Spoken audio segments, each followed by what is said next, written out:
Assalamualaikum warahmatullahi wabarakatuh. Selamat malam semuanya. Perkenalkan, nama saya Angela Puspita Wulandari dari kelas 2B dengan NIM 444525071. Nah, di sini saya akan membahas mengenai analisis data menggunakan metode ANOVA dengan bantuan web ANOVA dan software RStudio. Nah, ANOVA sendiri itu merupakan salah satu metode statistik yang digunakan untuk mengetahui apakah terdapat perbedaan rata-rata antara beberapa kelompok data. Metode ini tuh sangat penting teman-teman dalam berbagai penelitian karena mampu membantu dalam pengambilan keputusan berbasis data. Lalu,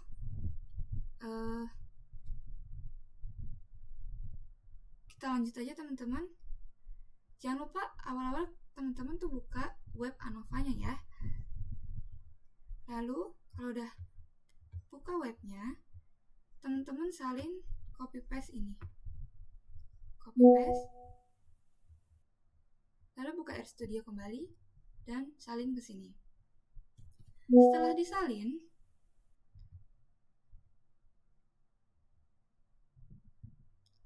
disalin, teman-teman jangan lupa di setiap library tidyverse, library JJUPUBR, library RStatics, teman-teman pencet tools, install package, dan ketik tidyverse.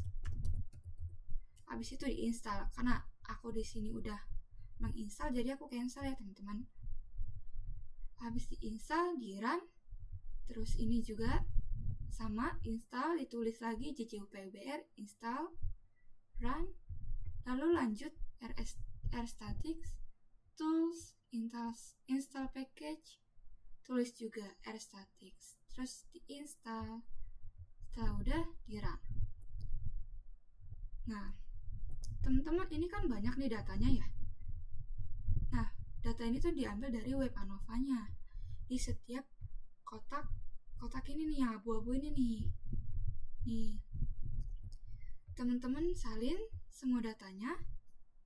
Habis itu, teman-teman jangan lupa di run setiap ada tanda tutup kurung. Nih, mulai dari sini nih. Ini ditutup, ini di run, run, di run. Pokoknya setiap akhiran tutup kurung. Nah, mulai dari di REST-AUV ini teman-teman run di sini, REST-AUV-nya juga di run. Walaupun dia nggak ada tutup kurungnya, teman-teman juga harus tetap di run ya. Karena ntar takutnya data hasil di sini tuh nggak keluar. Gitu. Salin. Nah, di sini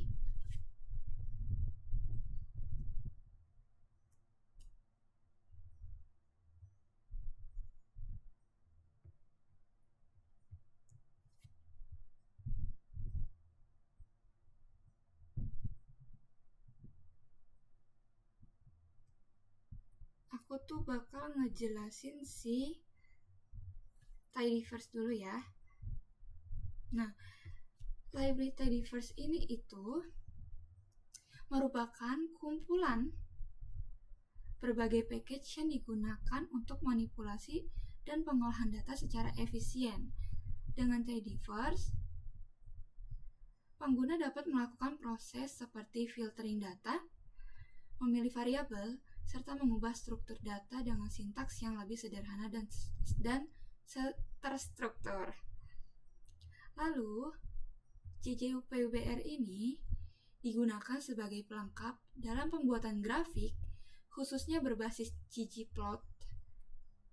Nah, package ini tuh memudahkan dalam membuat visualisasi yang lebih rapi, informatif, dan siap digunakan untuk publikasi.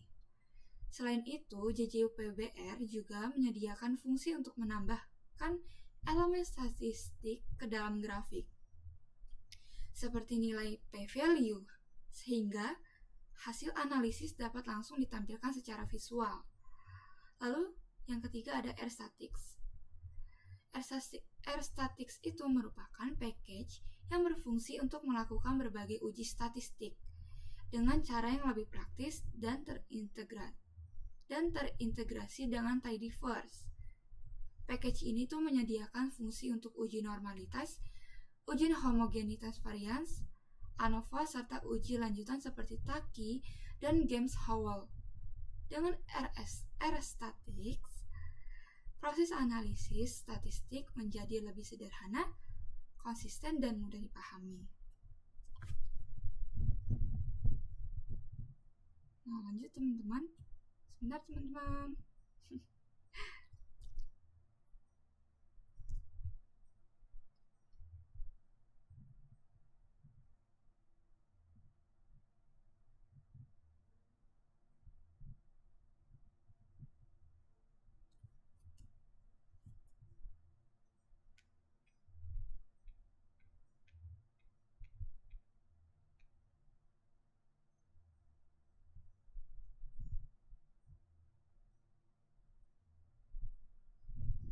Nah, di bagian data plain growth ini tuh artinya memanggil dataset bawaan R yang namanya plain growth. Nah, dataset ini tuh biasanya berisi weight, itu berat suatu, ya begitu teman-teman. Nah, grupnya itu kelompok perlakuan, misalnya CTRL, TRT1, TRT2. Jadi maksudnya tuh mau pakai data contohnya ya, mau pakai data contoh tentang pertumbuhan tanaman. Nah, lalu sheet 1, 2, 3, 4 ini itu tuh penting banget kalau ada proses random. Nah, bikin sheet 1, 2, 3, 4 ini bikin hasil acak jadi tetap sama setiap dijalankan. Tanpa ini tuh hasil bisa beda tiap run. Itu jadi itu maksudnya kayak kalau mau ngambil hasil pengambilan data acak ini tuh bisa direproduksi, tidak berubah-ubah. Nah, habis itu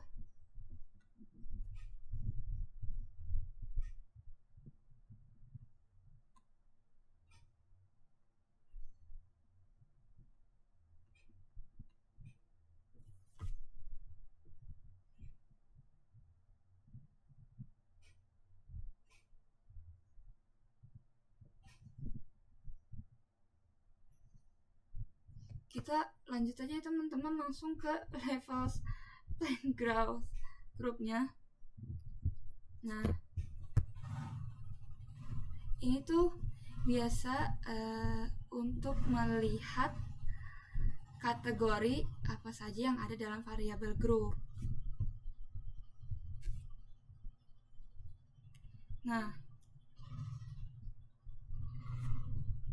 kalau secara statistik, grup itu variabel kategorik, levels itu untuk mengambilkan level kategori dari faktor tersebut.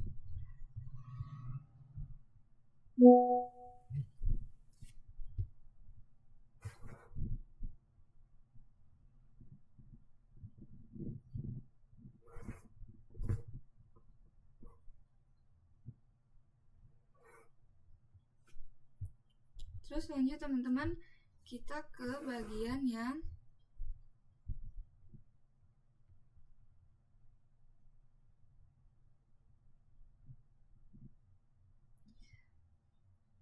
data yang dari nomor 8 sampai 9.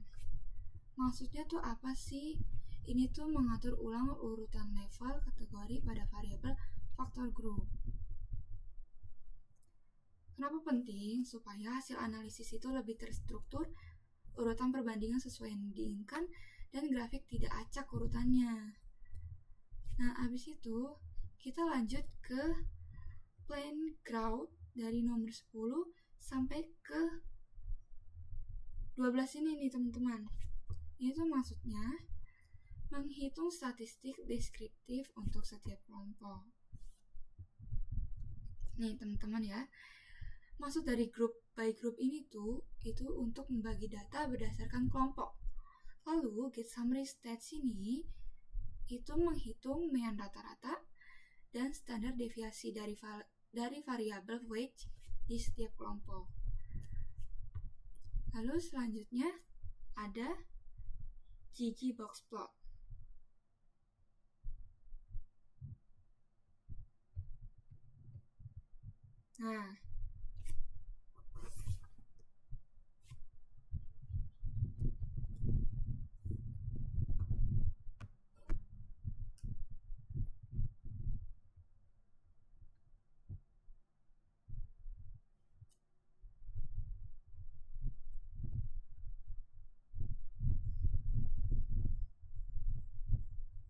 Nah, ya nih teman-teman, kita sudah masuk ke visualisasi.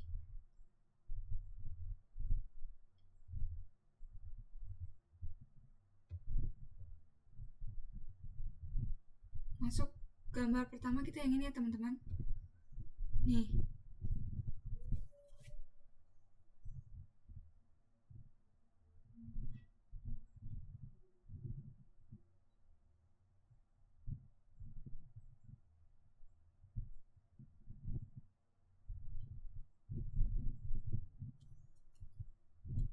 Nah, gambaran pertama ini itu maksudnya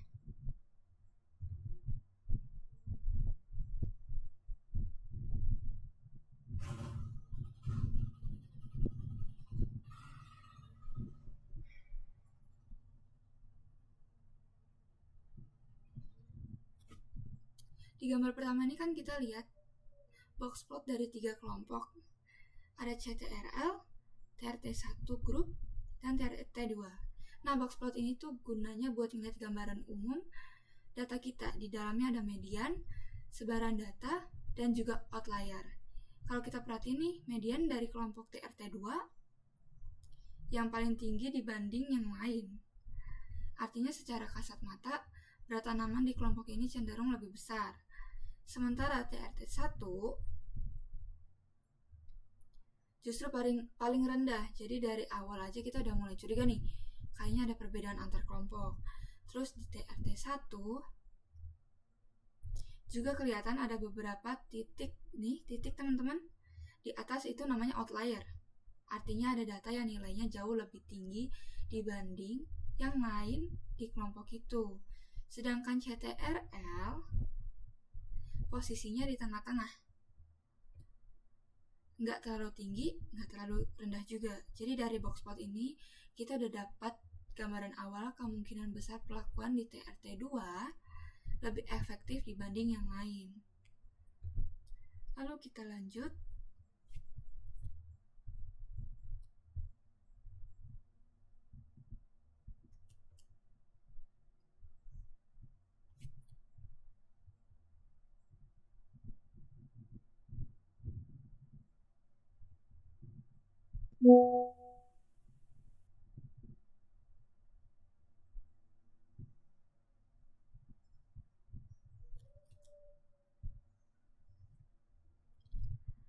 Di playground ini, sintaks dari nomor 14 sampai 16 itu tuh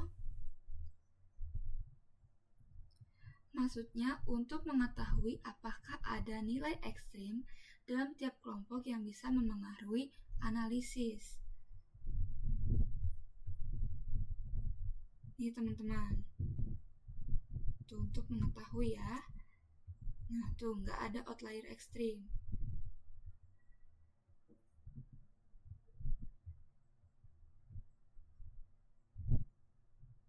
Lalu selanjutnya ada sintaks dari nomor 7 sampai 20.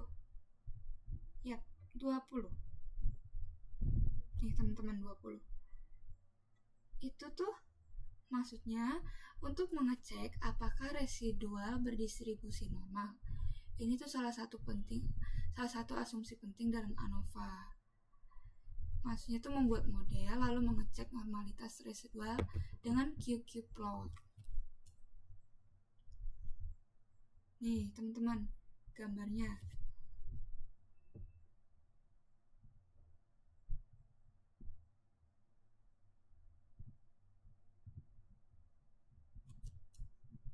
Aku jelasin ya. Gambar yang kedua nih. Sekarang nih kita lihat QQ plotnya. Di grafik ini ada dua hal utama, titik-titik dan garis diagonal. Nih ya teman-teman. Nah, titik-titik itu adalah data kita yang sudah diurutkan. Sedangkan garis diagonal itu adalah garis referensi distribusi normal. Cara bacanya itu kalau titik-titik mengikuti garis itu, berarti data kita mendekati distribusi normal. Kalau melenceng jauh, berarti tidak normal. Di gambar ini, sebagian besar titik mengikuti garis, hanya sedikit yang menyimpang di ujung. Nih, teman-teman ya, sedikit menyimpang. Artinya data kita itu cukup normal, dan ini penting supaya ANOVA bisa dipakai.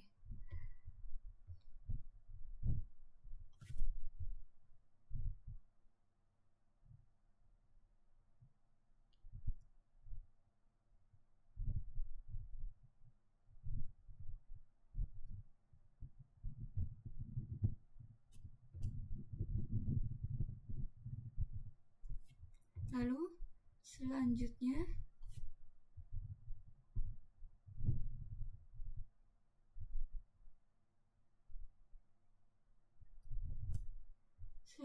ada bentar ya teman-teman, kita pemula teman-teman.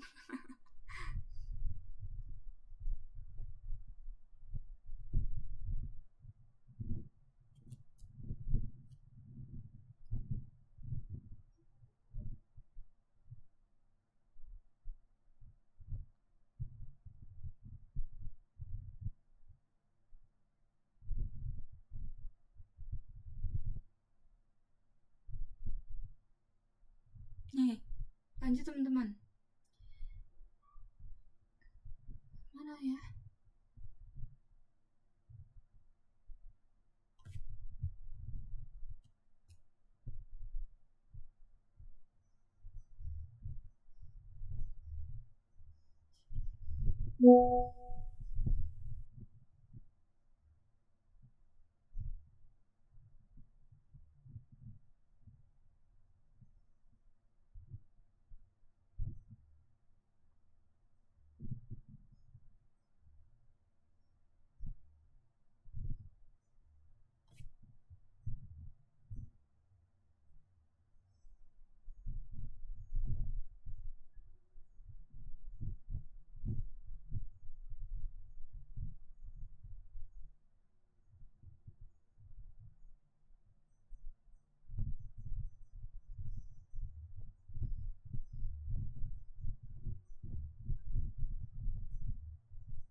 Lanjut ada ke Compute Shapiro-Wilk Test of Normality. Dari sintaks 21 sampai ke 22. Ini tuh maksudnya untuk menguji apakah residual model berdistribusi normal menggunakan Shapiro-Wilk. Lalu, Plain-Grau sampai Shapiro test ini itu artinya melakukan uji normalitas Shapiro-Wilk pada setiap kelompok. Lalu, selanjutnya ada ggplot Plain-Grau. Nih teman-teman. Ya. Ini tuh maksudnya membuat ggplot untuk setiap kelompok. Yang maksudnya itu untuk mengecek normalitas distribusi data pada tiap kelompok secara visual.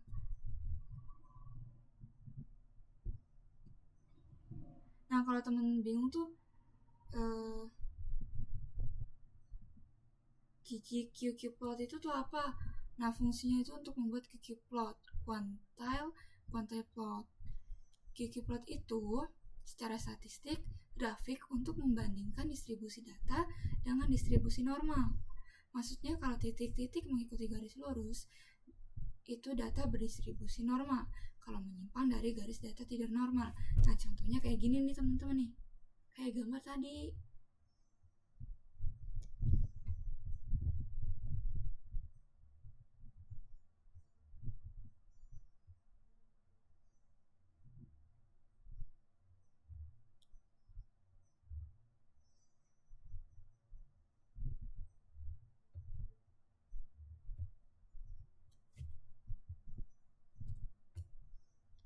Untuk gambar nanti aku jelasin di akhir aja ya teman-teman, sisanya aku jelasin yang ini dulu. Nah, plot model 1 ini, sintaks nomor 27, itu maksudnya untuk menampilkan plot diagnostik model. Lalu, plain broad, sintaks nomor 28, 28, itu artinya untuk melakukan uji Levin untuk mengecek kesamaan varians antar kelompok. Nah, kita udah mulai masuk ke ResAUV ini. Mulai dari data yang nomor 29 sampai 30. Itu tuh maksudnya melakukan uji ANOVA satu arah lalu menampilkan hasilnya. Nih, penjelasannya teman-teman. ANOVA test ini, wedge group ini tuh menguji apakah rata-rata wedge berbeda antar kelompok. Lalu ResAUV ini, yang ada tanda panahnya ini, itu hasil uji disimpan ke variabel. Lalu ResAUV ini menampilkan hasil uji F-value, P-value, dan lain-lain. Jadi tuh ringkasnya tuh untuk menguji apakah rata-rata antar kelompok berbeda secara signifikan.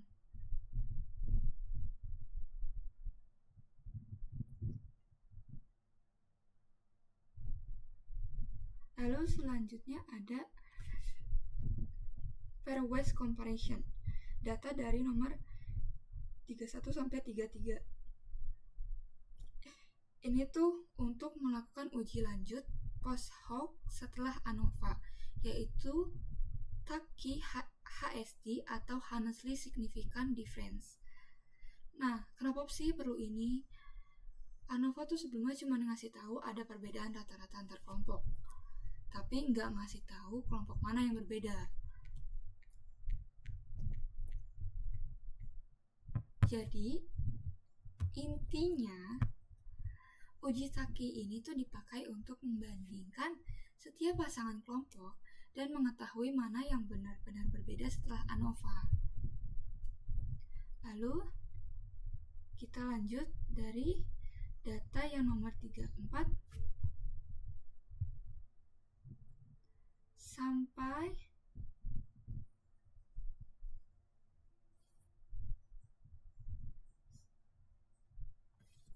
sebentar teman-teman.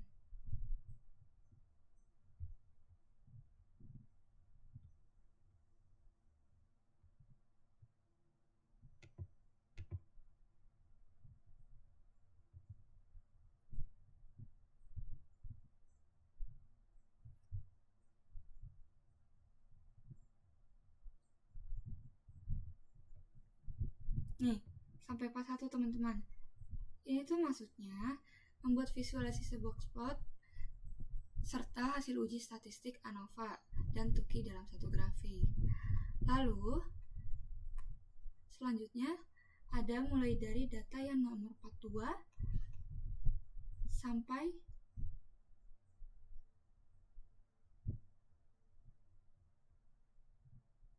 sini teman-teman nih, akhirnya kita selesai ya. Datanya ini udah selesai sampai 53. Nah, itu tuh maksudnya alternatif dari ANOVA biasa dipakai kalau asumsi homogenitas varians tidak terpenuhi.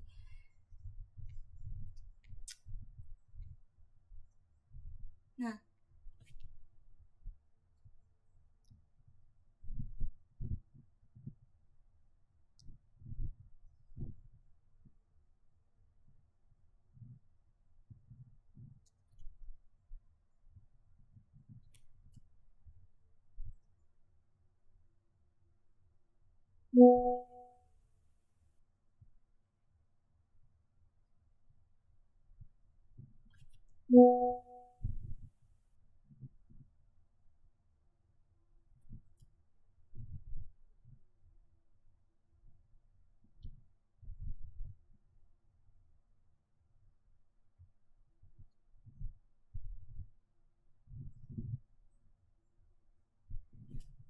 begitu teman-teman, intinya tuh ya itu alternatif dari ANOVA biasa dipakai kalau asumsi homogenitas varians. Jadi ANOVA biasa kalau varians beda diganti ke Wells ANOVA serta James Howell. Nah, di sini aku akan lanjutin penjelasan dari gambar-gambar ini ya.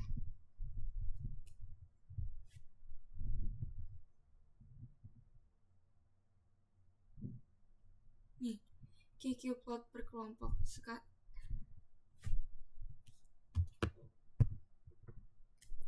Sekarang QQ plotnya tuh udah dipisah per kelompok nih. Terus strukturnya sama, titik itu sama dengan data, garis sama dengan distribusi normal ideal. Di masing-masing plot, CTRL, TRT1, TRT2, titik-titik masih cukup mengikuti garis. Masih cukup ya teman-teman? Nah, ini artinya masing-masing kelompok juga memenuhi asumsi normalitas. Kalau misalnya salah satu kelompok titiknya menyebar jauh dari garis, itu bisa jadi masalah. Tapi di sini masih aman.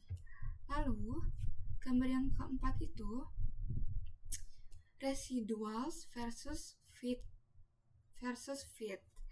Nah, ini tuh yang sering bikin bingung. Tapi sebenarnya tuh simpel ya teman-teman. Simpel katanya mah. Di grafik ini tuh ada titik-titik garis horizontal. Biasanya tuh merah. Titik-titik nih serta garis horizontal nih, merah nih garis nih. Nah, titik-titik itu adalah residual, yaitu selisih antara nilai asli dengan nilai prediksi model. Sumbu X itu nilai prediksi dari model, sedangkan sumbu Y itu residualnya.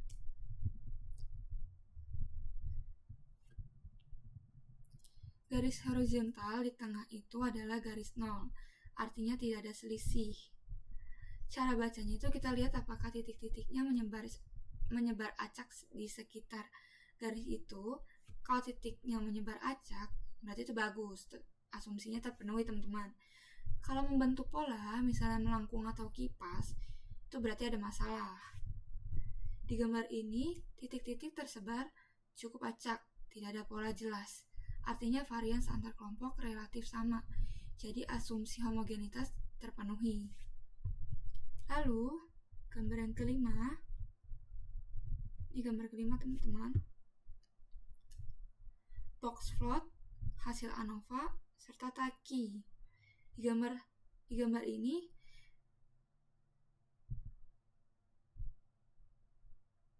sebenarnya tuh box plot lagi, tapi udah ditambah hasil analisis. Di atas grafik ada tulisan F sama dengan 4,85 dan P sama dengan 0,016. Ini teman-teman ya. Itu tuh artinya F itu ukuran perbandingan variasi antar kelompok versus dalam kelompok. P value itu yang menentukan signifikan atau enggak. Karena P kurang dari 0,05 berarti ada perbedaan yang signifikan antar kelompok. Lalu ada tanda garis di atas dua kelompok. Nih teman-teman. Dan bintang ini. Oh, garis ini sorry teman-teman. Nah, itu tuh penting. Garis penghubung ini itu menunjukkan kelompok mana yang dibandingkan. Nah, tanda bintang ini itu artinya perbedaan signifikan. Di sini tuh terlihat garis antara TRT1 dan TRT2. Artinya dua kelompok ini tuh berbeda secara signifikan. Jadi bisa disimpulkan TRT2 menghasilkan nilai yang lebih tinggi nih. Tuh ya, tingginya tuh beda kan teman-teman. Yang lebih lebih tinggi daripada TRT1 dan itu bukan kebetulan. Lalu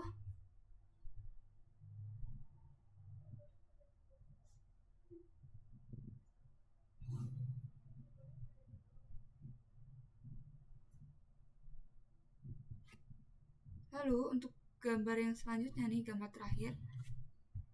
Kalau dilihat kan gambar itu adalah box plot yang dipakai buat nunjukin sebaran data di tiap kelompok.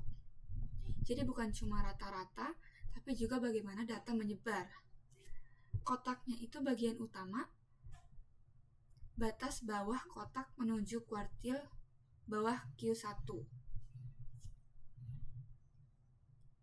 Dan batas atas kotak menuju kuartil atas Q3. Artinya kotak itu mewakili 50% data yang ada di tengah. Di sini berarti ya teman-teman nih Q3 nih Q1. Pokoknya Q1 itu di bawah, Q3 di atas. Artinya kotak itu memiliki tuh 50% data yang ada di tengah. Semakin tinggi posisi kotak, berarti nilai datanya cenderung lebih besar. Di dalam kotak ada garis tebal horizontal. Nih garis horizontal ini ya. Kan tebal nih teman-teman. Nah, itu adalah median atau nilai tengah. Jadi kalau garis mediannya di TRT2 lebih tinggi, artinya sebagian besar datanya memang lebih besar dibanding kelompok lain. Lalu ada garis yang memanjang ke atas dan ke bawah dari kotak-kotak, itu disebut whisker. Nih, atas ke bawah, atas bawah kan, ya. Garis ini tuh menunjukkan jangkauan data yang masih dianggap normal. Biasanya dari nilai minimum sampai maksimum yang tidak termasuk outlier. Jadi whisker ini tuh bantu kita lihat seberapa luas penyebaran data di tiap kelompok. Nah, titik-titik yang berdiri sendiri di luar whisker itu disebut outlier. Itu disebutnya outlier, teman-teman. Itu adalah data yang nilainya jauh dari kebanyakan data lainnya. Misalnya di TRT1 ada beberapa titik di atas, artinya ada beberapa sampel yang beratnya jauh lebih tinggi dibanding mayoritas di kelompok itu. Nih, kalau digabungkan semua, bentuk kotak, garis dan titik ini membantu kita memahami bukan cuma mana yang lebih tinggi atau rendah, tapi juga seberapa konsisten datanya. Misalnya kalau kotaknya sempit berarti datanya relatif seragam. Tapi kalau kotaknya tinggi atau whiskernya panjang, berarti datanya lebih bervariasi. Jadi dari grafik ini kita bisa lihat bahwa TRT2 bukan cuma punya nilai lebih tinggi, tapi juga pola sebarannya dibanding kelompok lain.